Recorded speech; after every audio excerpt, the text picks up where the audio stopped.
Hello friends, good afternoon. कैसे हो? I hope कि आप लोग अच्छे ही होंगे। सो फ्रेंड्स, आप सभी लोगों को पता है कि हमारे चैनल पे यूपी बीएड एंट्रेंस एग्जाम 2022 के लिए सभी सब्जेक्ट की टॉपिक वाइज की क्लासेस चल रही हैं। अगर आप लोग पिछली क्लासेस को नहीं देखें तो आप लोग प्ले लिस्ट में जाके देख सकते हैं। प्ले लिस्ट में आपको सभी सब्जेक्ट की टॉपिक वाइज की क्लासेस मिल जाएंगी। इन क्लासेस की अगर आपको फ्री में PDF डाउनलोड करना है तो आप लोग हमारे टेलीग्राम चैनल से ज्वाइन हो सकते हैं। टेलीग्राम चैनल का नाम है एजुकेशन विद साहिल। वीडियो के डिस्क्रिप्शन बॉक्स में लिंक दे दिया हूँ, आप लोग वहाँ से जाके फ्री में प्रैक्टिस सेट की PDF, टॉपिक वाइज क्लासेस की PDF and previous year papers की PDF डाउनलोड कर सकते हैं। आप सभी लोगों को पता है कि जीके जीएस में मैं आप लोगों को जो है अभी हिस्ट्री पढ़ा रहा हूँ। हिस्ट्री में आपका प्राचीन भारत का इतिहास खत्म हो गया है। आज मैं आप लोगों को मध्यकालीन भारत का इतिहास पढ़ाऊँगा, जिसमें पहला चैप्टर होगा उत्तर भारत यानी कि राजपूत काल। ठीक है, तो बहुत ही इंपॉर्टेंट चैप्टर है। फटाफट डाल लीजिए सभी लोग, पेन कॉपी लेके रेडी हो जाइए। जितने भी टॉपिक वाइज की क्लास हुआ करें उनको नोट्स ज़रूर किया करें। जितने भी मैं क्वेश्चंस उसमें करवाता हूँ, इंपॉर्टेंट लिखता हूँ, तो उन क्वेश्चंस को नोट ज़रूर किया करें। ओके, चलिए क्लास को कंटिन्यू करते हैं। और उसके बाद आपका आधुनिक बचेगा, उसके बाद आपका हिस्ट्री खत्म हो जाएगा। ठीक है, यहाँ पे क्लासेस का टाइमिंग देख सकते हैं। यहाँ पे केवल यही टाइमिंग चेंज हो गई है। 7:30 बजे जो है रीजनिंग की क्लास होगी, सब्जेक्ट एबिलिटी की क्लास होगी, 5:45 वाली क्लास। यहाँ पे क्रैश कोर्स का व्हाट्सअप नंबर है, अगर कोई इन्फॉर्मेशन चाहिए तो आप लोग हमसे कांटेक्ट कर सकते हैं। यहाँ पे देख सकते हैं ये क्रैश कोर्स है। 149 रुपये में आपको बीएड प्रवेश परीक्षा का पूरा मटेरियल मिलेगा PDF के थ्रू। 500 पेज की ये PDF है। वीडियो के डिस्क्रिप्शन बॉक्स में लिंक दे दिया हूँ, आप लोग परचेज कर सकते हैं। सभी सब्जेक्ट के इंपॉर्टेंट क्वेश्चन देखने को मिलेंगे। जो क्वेश्चन होंगे वो ऑब्जेक्टिव क्वेश्चन होंगे और टॉपिक वाइज होंगे। 5000 से ज़्यादा ही आपको इसमें क्वेश्चन देखने को मिलेंगे और साथ ही 10 ईयर का प्रीवियस ईयर पेपर्स भी आपको इस क्रैश कोर्स में देखने को मिलेगा। तो निचोड़ नोट्स है, बहुत ही हेल्प करेगा आपके प्रिपरेशन में।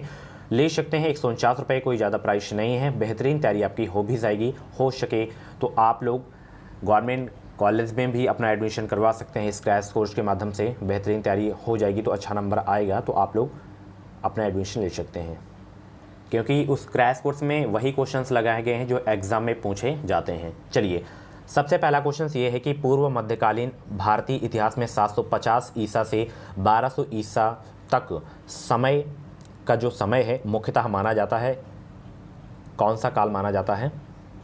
ये जो 750 ईस्वी से 1200 ईस्वी तक का जो समय है, ये कौन सा काल माना जाता है?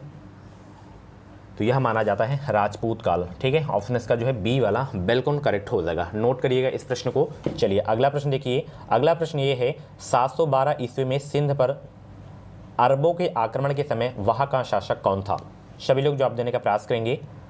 712 ईस्वी में सिंध पर अरबों के आक्रमण के समय वहाँ का शासक कौन था? इसमें आपको युद्ध वगैरह के क्वेश्चन ज़्यादा देखने को मिलेंगे मध्यकालीन भारत के इतिहास में। तो वहाँ का जो शासक था वह था दाहिर। कौन था? दाहिर। ऑप्शन इसका जो है बी वाला बिल्कुल करेक्ट हो जाएगा। जितने भी लोग क्लास को देख रहे हैं फटाफट वीडियो को लाइक कर देंगे। चलिए अगला प्रश्न। सर्वप्रथम भारत में जजिया कर लगाने का श्रेय सिंध के विजेता मोहम्मद बिन कासिम को दिया जाता है। उसने किस वर्ग को इस कर से पूर्णतः मुक्त रखा?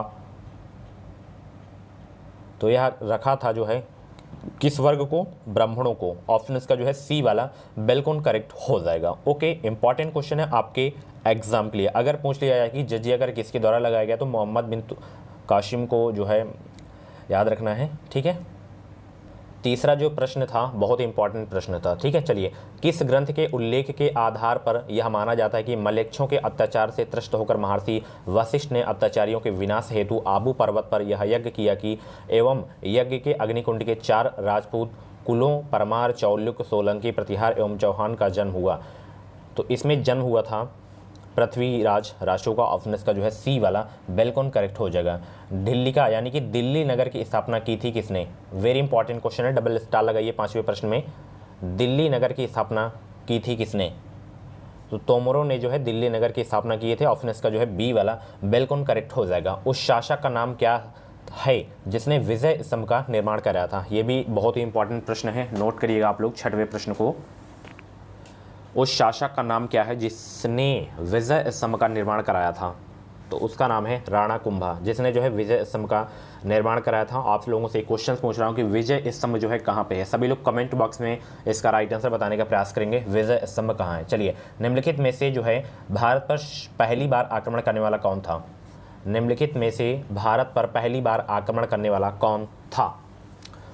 तो वो था अरब। ऑप्शन इसका जो है सी वाला बिल्कुल करेक्ट हो जाएगा। पृथ्वी राज रासो निम्नलिखित में से किसने लिखा था? डबल स्टार लगाइए। हालांकि ये क्वेश्चंस मैं स्टार्टिंग में प्रैक्टिस सेट की क्लास में करवा चुका हूँ, अब ये आपका टॉपिक वाइज की क्लास में हो रहा है। तो पृथ्वी राज रासो निम्नलिखित में से किसने लिखा था? यह लिखे थे चंद बरदाई ने। ऑप्शन इसका जो है सी वाला बिल्कुल करेक्ट हो जाएगा। फ्रेंड्स मैं आपको बता दूं, अगर आपको बीएड में गवर्नमेंट कॉलेज चाहिए, गवर्नमेंट कॉलेज में अगर आपको एडमिशन चाहिए तो आप लोग हमारे चैनल से जुड़े रहें। चैनल को सब्सक्राइब करके बेल आइकन को ऑल पे प्रेस कर लीजिएगा। जो भी यूपी बीएड की अपडेट रहेगी वो अपडेट आपको सबसे पहले हमारे चैनल के माध्यम से ही देखने को मिलेगी। यहाँ पे कुछ राजवंश हैं और उनकी राजधानियाँ हैं, तो मिलान करना है आपको यहाँ पे। चलिए मिलान करिए सभी लोग, 9वां का जवाब देने का प्रयास करेंगे सभी लोग। कुछ राजवंश हैं और उनकी राजधानियां हैं।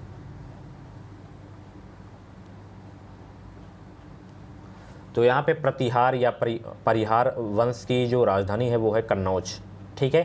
चंदेल की खजुराहो है राजधानी। परमार वंश की धार है। चालुक्य की अहिलवाड़ा है। तो शी वाला बिल्कुल करेक्ट हो जाएगा। आप लोग सामने हाई है, आप लोग इसको नोट ज़रूर करिएगा, इंपॉर्टेंट है, ठीक है। चलिए अगला प्रश्न देखते हैं।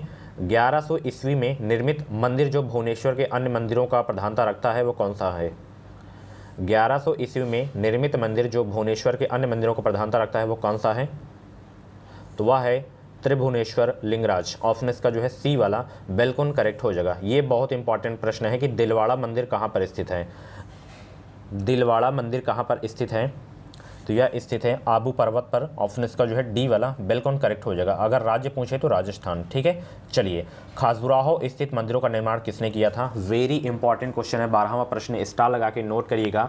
खाजुराहो स्थित मंदिरों का निर्माण किसने किया था? तो इसका निर्माण किए थे चंदेल राजपूतों ने। ऑप्शन इसका जो है डी वाला बिल्कुल करेक्ट हो जाएगा। ये देखिए विजय स्तंभ कहाँ स्थित है, अभी मैंने आप लोगों से पूछा था ना, तो विजय स्तंभ जो स्थित है वह स्थित है चित्तौड़गढ़ में। ऑप्शन इसका जो है सी वाला बिल्कुल करेक्ट हो जाएगा। तो जितने भी लोगों को चित्तौड़गढ़ पता था तो उनकी तैयारी मैं मान सकता हूं कि अच्छी है, पहले आप लोग प्रिपरेशन किए हैं, तो ऐसे ही आप लोग आंसर बताया करें ज़रूर, ठीक है।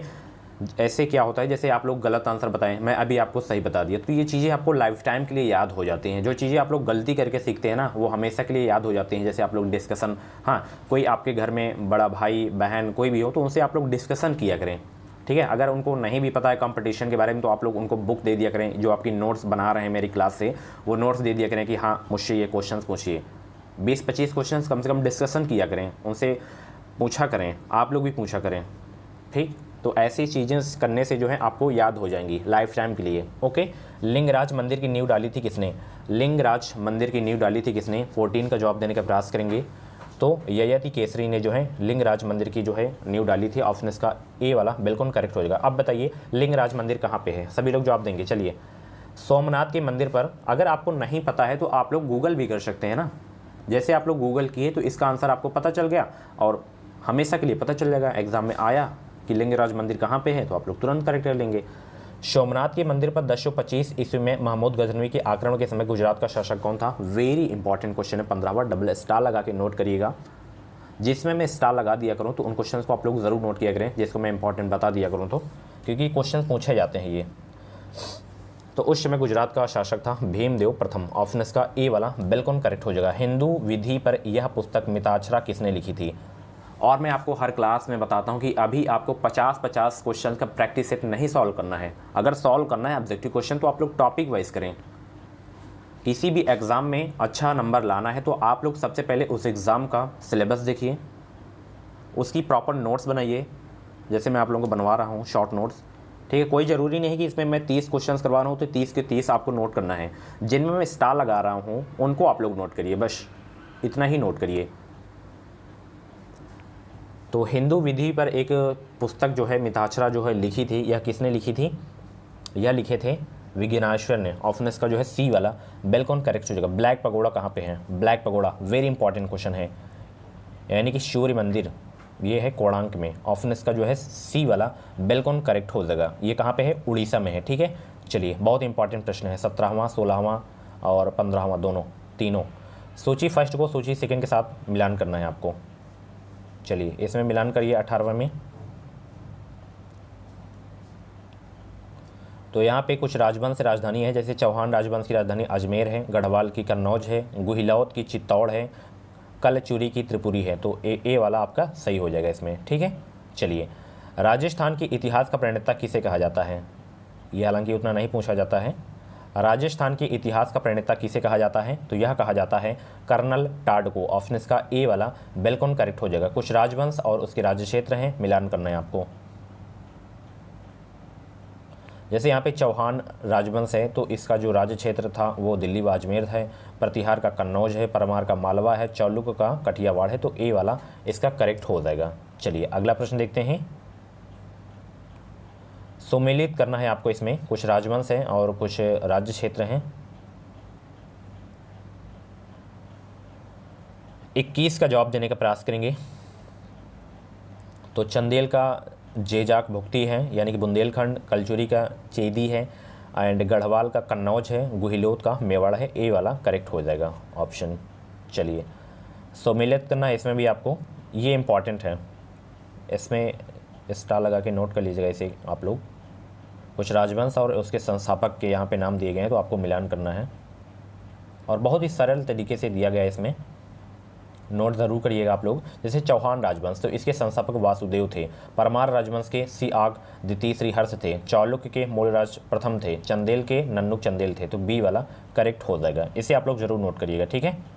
चलिए कौन सुमेलित नहीं है बताइए, इसमें कौन सुमेलित नहीं है? इसमें राजवंश और यहाँ पे संस्थापक, राजवंश संस्थापक, कौन सा राजवंश और किसके संस्थापक यहाँ पे जो है गलत दिया गए हैं, ये आपको बताना है।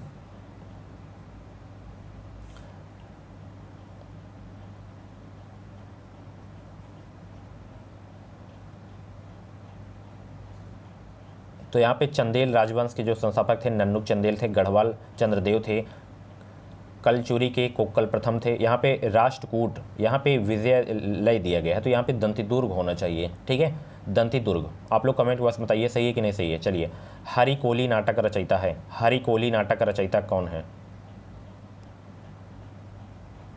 तो वो है चौहान शासक विग्रहराज, ठीक है, यानी कि विसलदेव। ए वाला करेक्ट हो जाएगा। किस नाटक के कुछ अंश 2.5 दिन का झोपड़ा मस्जिद की दीवारों पर अंकित है? किस नाटक के कुछ अंश जो है 2.5 दिन का झोपड़ा मस्जिद की दीवारों पर है? तो यह है हरिकेली का। ऑप्शन इसका जो है ए वाला करेक्ट हो जाएगा। रानी पश्चिमी का नाम अलाउद्दीन खलजी की चित्तौड़ विजय से जोड़ा जाता है, उसके पति का नाम क्या है? तो उसके पति का नाम है my dear friends Rana Ratan Singh. Option इसका जो है डी वाला बिल्कुल करेक्ट हो जाएगा, ये इंपॉर्टेंट है। विक्रमशिला शिक्षा केंद्र के संस्थापक का नाम बताइए। तो धर्मपाल विक्रमशिला शिक्षा केंद्र के संस्थापक का नाम है। ऑप्शन इसका बी वाला बिल्कुल करेक्ट हो जाएगा। चलिए अगला प्रश्न देखिए। अगला प्रश्न ये है, निम्नलिखित में से किस मंदिर परिसर में एक भारी भरकम नंदी की जो है मूर्ति है जिसे भारत की विशालतम नंदी मूर्ति माना जाता है? यह है कंदरिया महादेव मंदिर। ऑप्शन सी वाला करेक्ट हो जाएगा। निम्नलिखित में से किसे एक नए सम्मत चलाने का यश प्राप्त है? तो यह है लक्ष्मण सेन को प्राप्त है, एक नए सम्मत चलाने का यश प्राप्त, ठीक है। गीत गोविंद के रचनाकार, लास्ट क्वेश्चन और बहुत ही इंपॉर्टेंट प्रश्न है, स्टार लगाइएगा। ये क्वेश्चन आप लोगों को रट भी गया होगा अगर आप लोग मेरी डेली क्लासेस देखते होंगे। तो गीत गोविंद के रचनाकार कौन है? सभी लोग जवाब देने का प्रयास करेंगे। गीत गोविंद के रचनाकार जयदेव। यहाँ पे दूसरा प्रश्न पूछा गया है, गीत गोविंद के रचनाकार तो जयदेव हैं, किसकी सभा को अलंकृत करते थे? ये दूसरा यहाँ पे पूछा गया है, सॉरी। तो लक्ष्मण सेन की जो है सभा को अलंकृत करते थे जयदेव, ठीक है। अगर गीत गोविंद के रचनाकार पूछें तो आपको जयदेव याद रखना है, ठीक है, यहाँ पे नहीं होगा ये। सो फ्रेंड्स, ये थे आपके मध्यकालीन भारत इतिहास के टॉप 30 क्वेश्चंस और इस टॉपिक की अभी एक क्लास और होगी, यानी कि डेली क्लासेस हुआ करेंगी आपकी जो है टॉपिक वाइज की क्लासेस। तो मिलते हैं अगली क्लास पे। इस वीडियो को लाइक और शेयर करना बिल्कुल भी मत भूलिएगा। चैनल से आप लोग जुड़े रहें, इस चैनल के माध्यम से आपको निश्चित ही मदद मिलेगी। अगर मेरी क्लास हेल्पफुल लगा करे तो प्लीज़ वीडियो को लाइक करके ज़रूर जाया करें। Thank you so much.